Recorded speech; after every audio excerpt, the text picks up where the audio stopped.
Mickey, Mathur परिवार कल रात शाइनिंग स्टार होटल में एक डिनर रखने वाला है। वे पुणे शहर के सभी क्षेत्रों के बड़े शॉट्स को बुला रहे हैं और उनमें वो मेडिकल फील्ड के दिग्गज डॉक्टर पंकज सचदेवा को भी आमंत्रित करेंगे। वो एक बहुत बड़े विशेषज्ञ हैं। हम उनसे एक बार पहले मिल चुके हैं। याद रखो, तुम्हें इस अवसर का लाभ उठाना चाहिए। माया ने अपने फोन पर उसकी मॉम यामिनी ने उसे जो मैसेज भेजा था उसे देखा। मैसेज देखकर माया के होश उड़ गए। इतने में उसे एक और मैसेज मिला। मेन ब्रांच के लोग कल आ रहे हैं, वे हमें अंदर लेकर जाएंगे। मेन ब्रांच के बारे में सोचते ही माया गुस्से में आ गई। मेन ब्रांच ने वास्तव में उसके परिवार को बहुत लंबे समय तक धमकाया था। उन्होंने जायसवाल परिवार की कभी परवाह नहीं की थी। फिर भी जायसवाल परिवार मेन ब्रांच के प्रति इतना फ्रेंडली क्यों होगा? उसने रसोई में काम कर रहे कार्तिक को देखा और सोचा कि उसके साथ अब यहां स्थिति अलग होगी। वो समझ गई थी कि अब एक बहुत बड़ा तूफान आने को है। माया ने अपनी मॉम को यह नहीं बताया कि उस पर हमला हुआ था और वो मौत के मुंह से वापस आई है, क्योंकि उसे लगा कि उसकी मॉम टेंशन में आ जाएंगी। अपनी मॉम के मैसेज का जवाब देने के बाद वो कुछ देर और अपने फोन से खेली। इसी समय किचन से तेज खुशबू आने लगी। माया ने इसे सूंघा और रसोई की ओर चलने के लिए उठ खड़ी हुई। उसने उत्सुकता से अपना सर रसोई में घुसाया और अंदर झांकने लगी। उसने देखा कि कार्तिक एक प्रेशर कुकर के सामने अपनी बाहों को क्रॉस किए हुए खड़ा है, प्रेशर कुकर को घूर रहा है। ये खुशबू प्रेशर कुकर से आ रही थी। उसने स्मोकिंग प्रेशर कुकर की ओर देखा और उत्सुकता से पूछा, कार्तिक, तुम क्या कर रहे हो? ये कौन सी खुशबू है? कार्तिक मुड़ा और मुस्कुराया। ये वो गोलियां हैं जिन्हें मैंने रिफाइन किया है। माया ने आश्चर्य से अपनी आंखें झपकाई। उसने अविश्वास से प्रेशर कुकर की ओर देखा। इसने कुछ हद तक एल्केमी की उसकी समझ को विकृत कर दिया। काफी पहले वो ऐसे ही एक एल्केमिस्ट से मिली थी जिसने गोलियों को रिफाइन करने के लिए एक असाधारण कड़ाही का इस्तेमाल किया था। उनकी सेवा के लिए उनके पास कई अप्रेंटिस एल्केमिस्ट्स भी थे, लेकिन कार्तिक ने एक प्रेशर कुकर का इस्तेमाल क्यों किया जो हर जगह गोलियों को रिफाइन करने के लिए देखा जा सकता था? माया को विश्वास नहीं हुआ और कार्तिक ने कहा, जो गोलियां तुमने खाई वे इसी प्रेशर कुकर से आई हैं। माया को फिर भी विश्वास नहीं हुआ और उसने थोड़ा सिर हिलाया। तुम बस थोड़ा वेट करो और फिर देखो, यह चमत्कार देखने का क्षण होगा। कार्तिक आत्मविश्वास से मुस्कुराया। इस बार उसे इसे व्यक्तिगत रूप से पावर देने की आवश्यकता नहीं थी। इसके विपरीत वो बहुत खुश था कि उसके पास करने के लिए कुछ नहीं था। उसे केवल बगल में खड़े होने और प्रेशर कुकर में पिल्स की स्थिति पर ध्यान देने की जरूरत थी। कार्तिक ने अपनी हथेली खोली और प्यूरिफाइंग लोटस डीमन फायर की एक गेंद ने प्रेशर कुकर को घेर लिया। इसने अंदर की गोलियों को ऊर्जा का संचार किया। माया ने प्यूरिफाइंग लोटस डीमन फायर को उत्सुकता से देखा। उसने महसूस किया कि कार्तिक अधिक से अधिक अकल्पनीय होता जा रहा था। 3 मिनट बाद पिल्स का शोधन पूरा हुआ। जैसे ही कार्तिक ने प्रेशर कुकर खोला, चारों तरफ घना धुआं उठने लगा। साथ ही माया को झकझोर कर रख देने वाली एक सुगंध भी चारों दिशाओं में फैल गई। प्रेशर कुकर में पड़ी एक गोल गोली थी। कार्तिक ने वास्तव में प्रेशर कुकर का इस्तेमाल गोलियों को रिफाइन मतलब परिष्कृत करने के लिए किया था। अगर प्राचीन स्पेस आर्ट की दुनिया के अल्केमिस्ट्स इस बारे में जानते होते तो वो निश्चित रूप से स्तब्ध रह जाते। इसके अलावा कार्तिक अपनी पहली कोशिश में ही सफल हो गया था।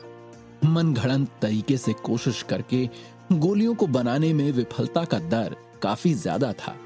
उसने गोलियां बनाने के लिए प्रेशर कुकर का इस्तेमाल किया और वो अपनी पहली कोशिश में सफल रहा। ऐसी अजीबोगरीब बात जरूर होश उड़ा देगी प्राचीन स्पेस आर्ट की दुनिया में।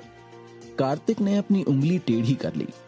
प्रेशर कुकर की गोलियां अपने आप एक चमकीली शीशी की बोतल में उड़कर चली गईं।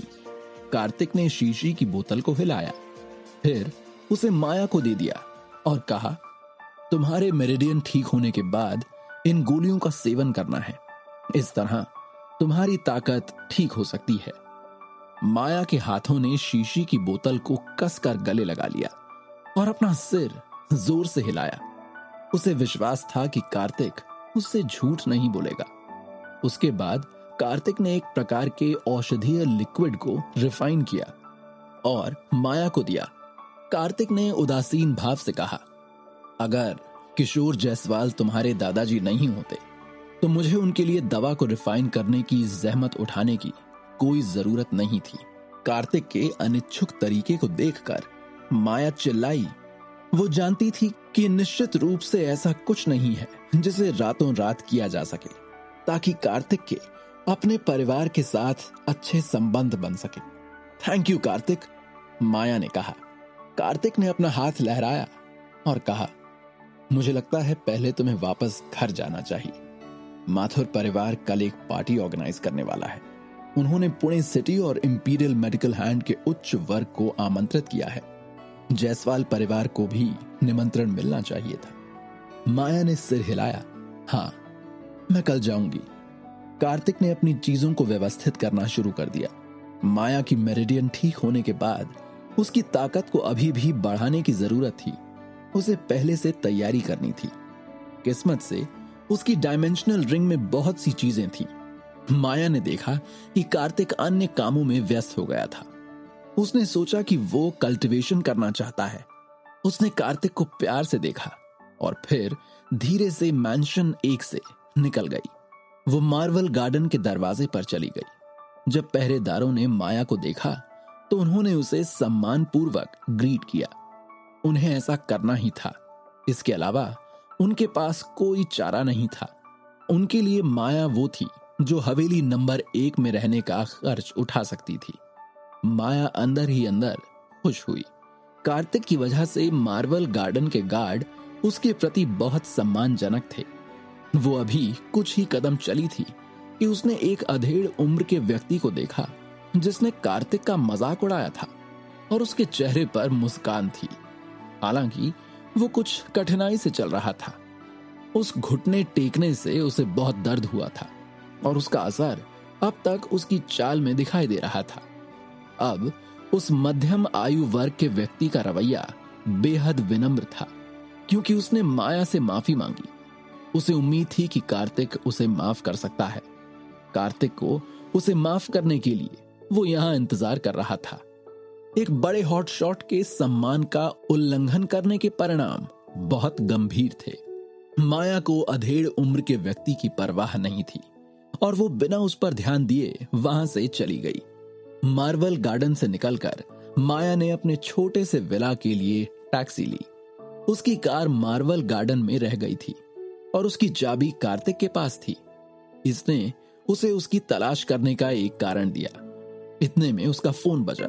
माया ने अपना फोन उठाया और उस पर आया मैसेज पढ़कर वो मुस्कुरा दी।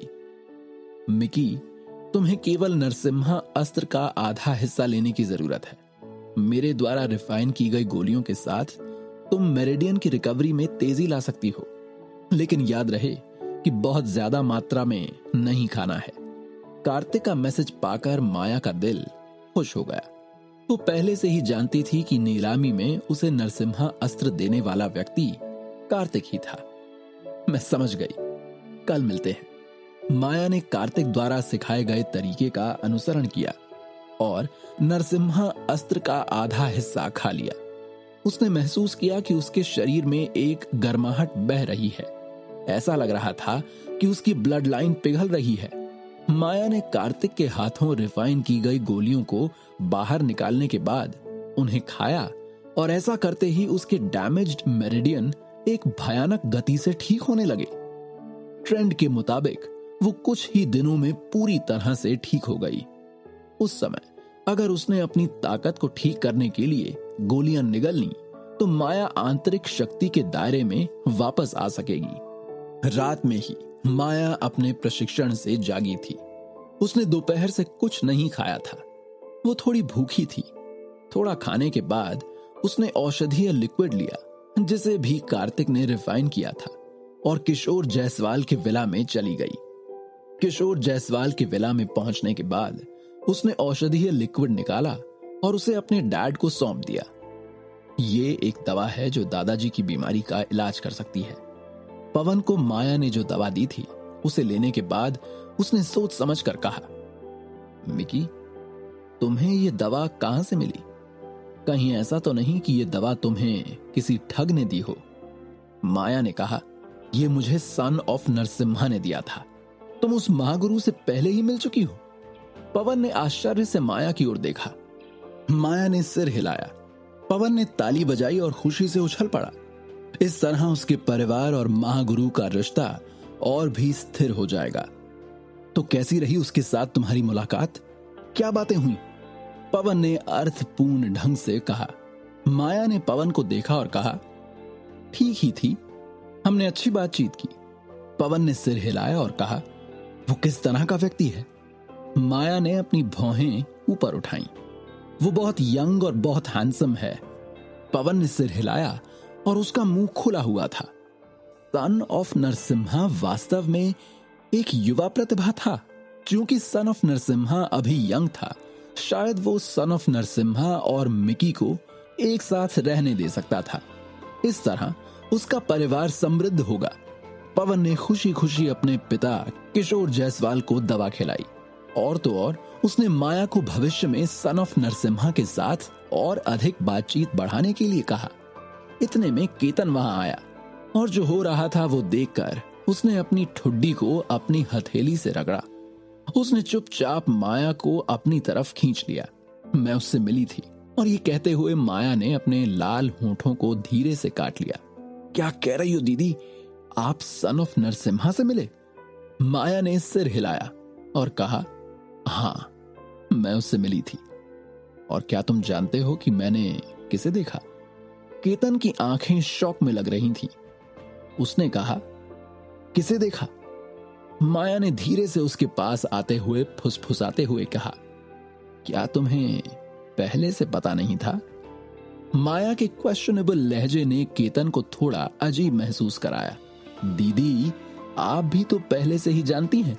केतन ने अजीब तरह से कहा, क्या कार्तिक ने नहीं कहा था कि वो उसकी दीदी से नहीं मिलेगा? उसने इतनी जल्दी अपना मन क्यों बदल लिया? तूने वास्तव में इसे मुझसे इतने लंबे समय तक छुपाया? माया मुस्कुराई और केतन के कंधे को थपथपाया। केतन ने माया के मुस्कुराते हुए चेहरे को देखा और वो भी हंस दिया। आप इसके लिए मुझे दोष नहीं दे सकते। जीजा जी ने मुझे ये कहने नहीं दिया। उन्होंने कहा कि वो आपको दंडित करना चाहते हैं। लेकिन दीदी, आप सच में जीजू से मिले? उन्होंने आपके साथ कुछ किया नहीं, है ना? फिर उसने माया पर अपनी भौहें उठाई। माया का चेहरा लाल हो गया। वो अपने भाई के कहने का अर्थ कैसे नहीं समझ सकती थी। माया ने अचानक केतन के सिर को थपथपाया। वो शर्मिंदगी से कुछ गुस्से में थी और बोली, तुम क्या सोच रहे हो? माया अचानक चिल्लाई, जिससे पवन, यामिनी और पायल ने आश्चर्य से उसकी ओर देखा।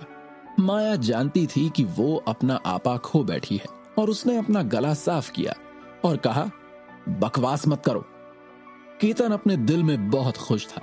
वो माया से पूछता रहा कि वो और कार्तिक कैसे मिले। माया ने केतन की ओर देखा और स्वाभाविक रूप से कहा, उसने मुझे खोजने के लिए पहल की। केतन की आवाज बहुत दूर तक खींची रही। उसे सच्चाई का पता नहीं था। उसने सोचा कि कार्तिक माया की तलाश में गया था। मार्वल गार्डन के नंबर 1 विला में कार्तिक को अचानक छींक आई। उसने अपनी नाक रगड़ी और डायमेंशनल रिंग में खजाने को साफ करने के लिए अपना सिर दबाता रहा। यहां अमर क्षेत्र से बहुत सारे खजाने थे, लेकिन बहुत कम खजाने थे जो अब उसके उपयोग के लिए उपयुक्त थे।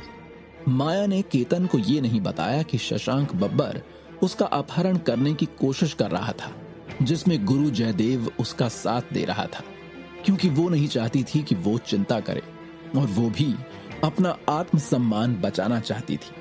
वो चाहती थी कि केतन को यही मालूम हो कि कार्तिक उसे अपनी मर्जी से ढूंढने आया था।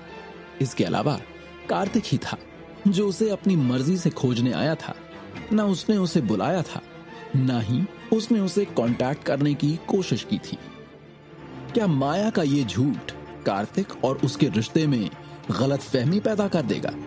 क्या होगा जब जायसवाल फैमिली को पता चलेगा कि सन ऑफ नरसिम्हा और कोई नहीं बल्कि कार्तिक ही है?